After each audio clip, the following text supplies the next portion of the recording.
Hello guys, welcome back with my channel Mohit Agarwal. So guys, आज के session में हम करने वाले हैं कोस्टिंग का एक टॉपिक। कोस्टिंग के अंदर हम करने वाले हैं guys standard costing. Standard costing basically हम करने वाले हैं गाइस इस सेशन के अंदर। स्टैंडर्ड कोस्टिंग से रिलेटेड सारी बातें हम जानेंगे। कौन कौन से हमारे फॉर्मूलेज वगैरह हैं, कौन कौन से हमारे टेक्निक्स है और मेथड्स है जो हमें क्या लगना है स्टैंडर्ड कोस्टिंग के अंदर काम में लेने हैं गाइस।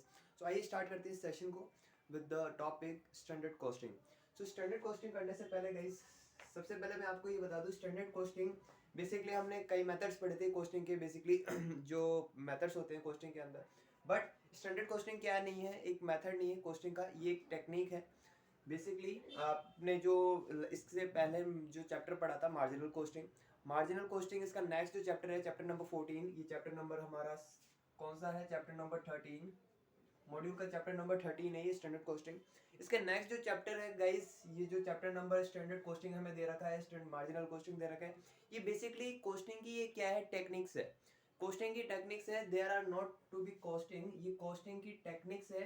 ये कोस्टिंग के मेथड्स नहीं है। बेसिकली मेथड्स हमें जितने भी हमें चैप्टर्स दिए गए हैं कोस्टिंग के, हमारे जितने भी चैप्टर्स हैं, हमारे जॉइंट प्रोडक्ट्स वगैरह हैं और अदर चैप्टर्स हैं, ये बेसिकली सारे हमारे क्या है? मेथड्स हैं कोस्टिंग के। But there are two chapters, standard costing and the marginal costing. They are like as a technique of costing. They are not as a regarded as methods of the costing. So let's start with the topic standard costing. standard costing में guys हमें पढ़ना क्या है? standard costing में आप लिखेंगे सबसे पहले standard costing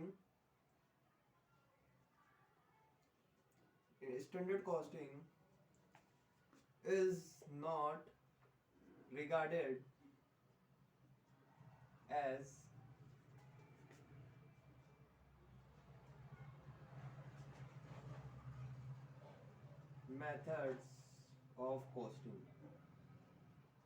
methods of costing. Standard costing is not regarded as a method of costing. Standard costing क्या है? मेथड नहीं है किसी कोस्टिंग का, it is a technique of costing. So the second one is standard costing is the technique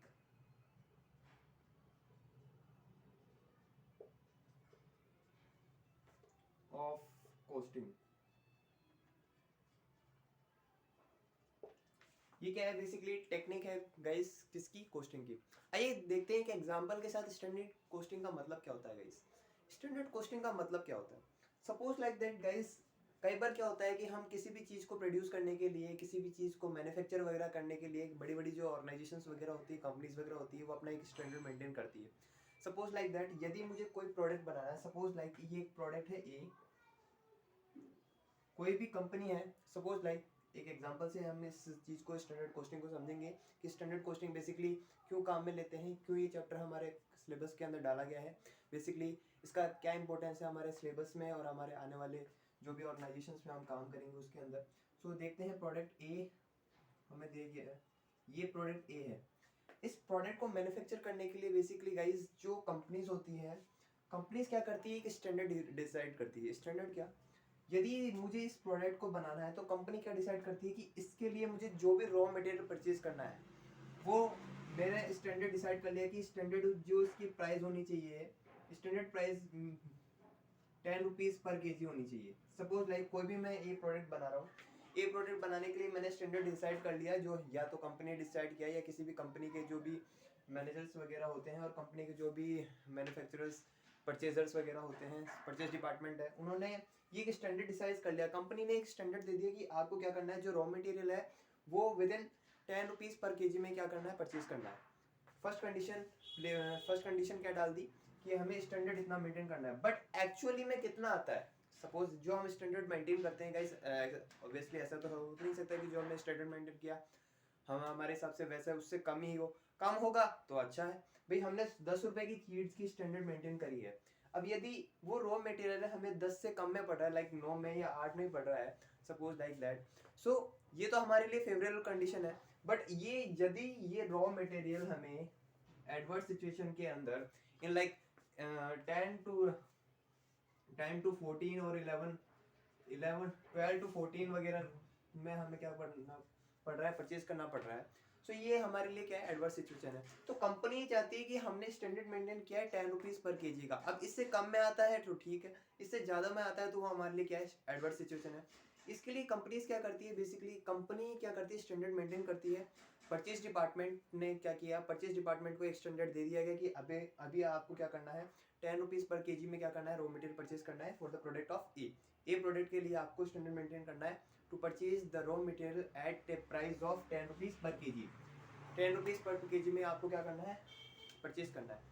but अब purchase department actually में कितना पे, एक्चुअली में क्या करता है, कितना परचेज करता है, कितने रुपीज़ में, कितनी प्राइसिंग में क्या करता है, उसके परचेज करता है, उस पर डिपेंड करता है। यदि वो 10 रुपीज़ पर केजी से कम डिसाइड करता है तो क्या करेंगे, तो हम क्या करेंगे, परचेज डिपार्टमेंट को एक स्टैंडर्ड देंगे, एक रिवॉर्ड देंगे इस चीज़ के लिए जो उन्होंने स्टैंडर्ड मेंटेन किया, जो हमने स्टैंडर्ड मेंटेन किया उससे फेवरेबल कंडीशन में उन्होंने क्या किया, हमें प्रोवाइड किया।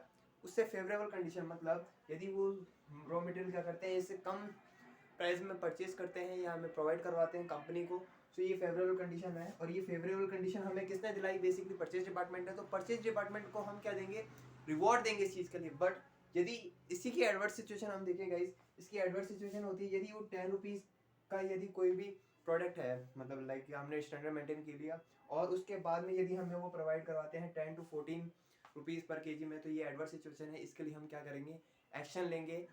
क्योंकि because of the organisations, like suppose that guys, ऐसा होता है कि ऑर्गेनाइजेशंस क्या होती है, ऑर्गेनाइजेशन आजकल प्राइवेट जो ऑर्गेनाइजेशंस होती हैं वो ये देखते हैं कि हमें जो बेनिफिट देते हैं, हमें जो बेनिफिट दे रहे हैं वही हमारे लिए काम के हैं बेसिकली। और अदर जो हैं, जो हमें क्या कर रहे हैं, एज ए लॉस ट्रीट कर रहे हैं, वो हमारे लिए कोई भी काम के नहीं है।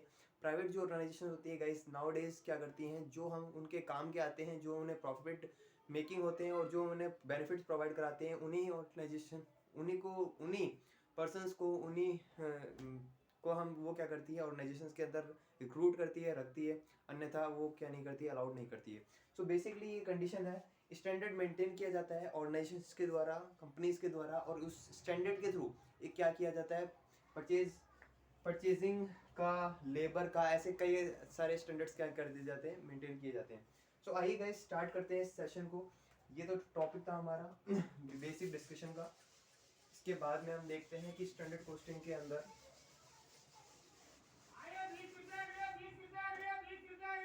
Standard costing, so standard costing के अंदर बेसिकली कितने मेथड्स हैं ये देखते हैं। स्टैंडर्ड कॉस्टिंग के अंदर सबसे पहले क्या होगा, सबसे पहला मेथड, स्टेप्स क्या क्या होंगे, स्टेप 4 स्टेप्स के अंदर हम काम करेंगे गाइस।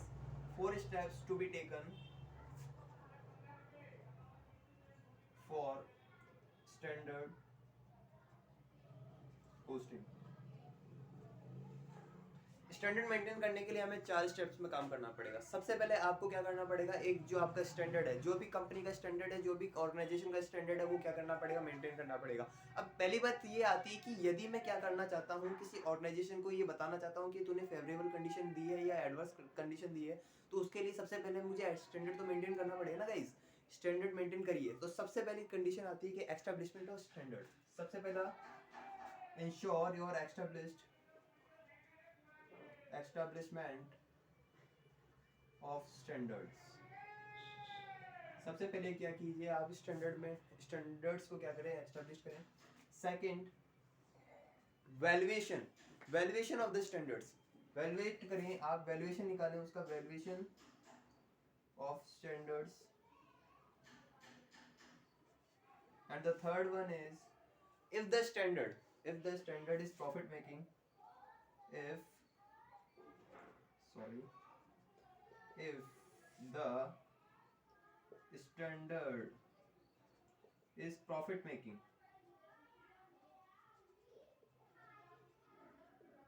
यदि प्रॉफिट मेकिंग स्टैंडर्ड है तो उसके अंदर आप क्या करेंगे, रिवॉर्ड देंगे। जो भी ऑर्गेनाइजेशन है, जिस भी ऑर्गेनाइजेशन के सेक्टर ने आपको क्या किया है, प्रॉफिट मेकिंग करा है, उसको क्या देंगे, आप रिवॉर्ड देंगे on the basis of standard.